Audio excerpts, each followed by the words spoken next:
Hi, Mark Savage here on a beautiful fall day in Wisconsin. We're driving the Infiniti QX55 Sensory. Well, Sensory is their top trim level. It's Luxe, Essential, Sensory. Anyway, the Q55 is kind of a mid-size, kind of a compact to mid-size crossover SUV. It's very similar to the QX50 that is also out with variable, what was it? Compression, right? Variable compression. Okay, yep. Let's start. This is very similar to the QX50 that is out, but it has more of a fastback look to it here and has VC, variable compression. They've been working on this for like 20 years at Nissan to get this engine to work like this. It varies your pistons flow up and down so that it is more efficient and gives you a little bit more power. So we're just going to show you what it looks like. I think this is a beautiful color here, Paul. This bright red, this bright metallic red, but you know I'm a sucker for that. We got the new thin headlights, and of course another big grille with a giant logo on it. You got to have a big logo or you don't have a vehicle these days.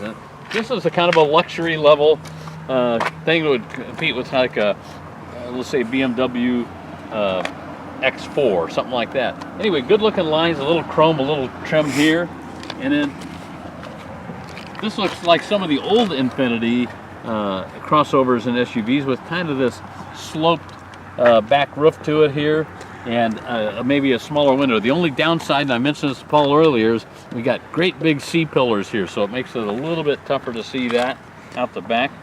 And of course power, and I can do it with my foot too. I didn't do it with my foot that time, Paul. Because it doesn't always work. It doesn't always work that way. A little in-trunk storage, that's always nice, that you can hide a little. Just 2 rows of seats here, because this is not a big, giant SUV like so many that we seem to have had lately.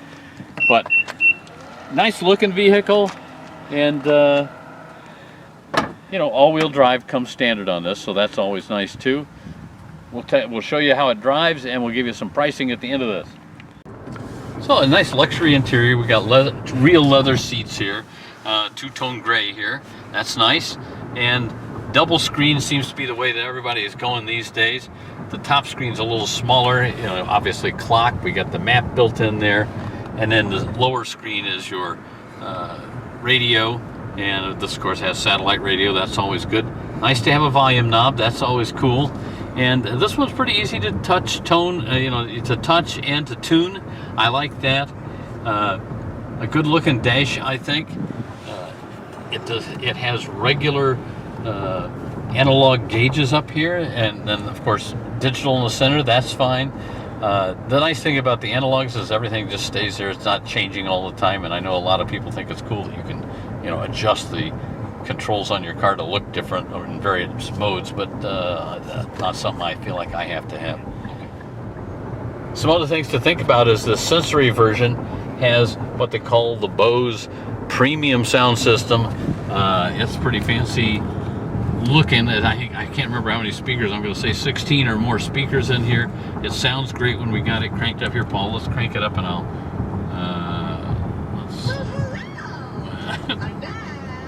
of course. Somebody's laughing so hard. Here we go. Old people music. Mamas and papas. Look at that.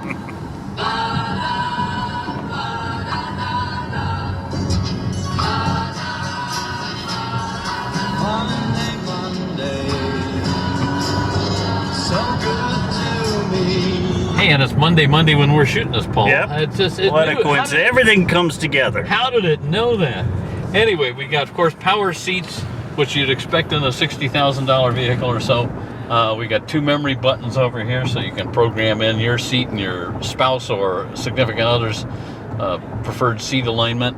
And again, all the usual bells and whistles that you would expect. The good safety features. This has the smart cruise control. That also includes the autonomous driving or semi-autonomous driving in it, so that when we're on the freeway we can press the button and it pretty much keeps us in the lane. The one thing Paul and I have noticed is that it likes to beep at you a lot. We're not quite sure what, because it's not necessarily when we're touching a line, but every once in a while it just kind of beeps at us. And Paul thinks it also sounds a little like a horn beat. It does. When you touch the center line. So just some things to think about when you're driving it to see if it bothers you. That particular one doesn't bother me. The beeping kind of is irritating. And one other thing, of course, we got different drive modes here. Easy little toggle that you can do that. There's personal, sport, and standard. I just put it on sport. We're going to accelerate here. This has a CVT, continuously variable transmission, and sometimes we feel like that makes it make a little bit more noise with this turbo 2-liter engine in here, that when you accelerate, it just sounds like it's working at it a little harder. It's a real smooth acceleration, so that's the good news.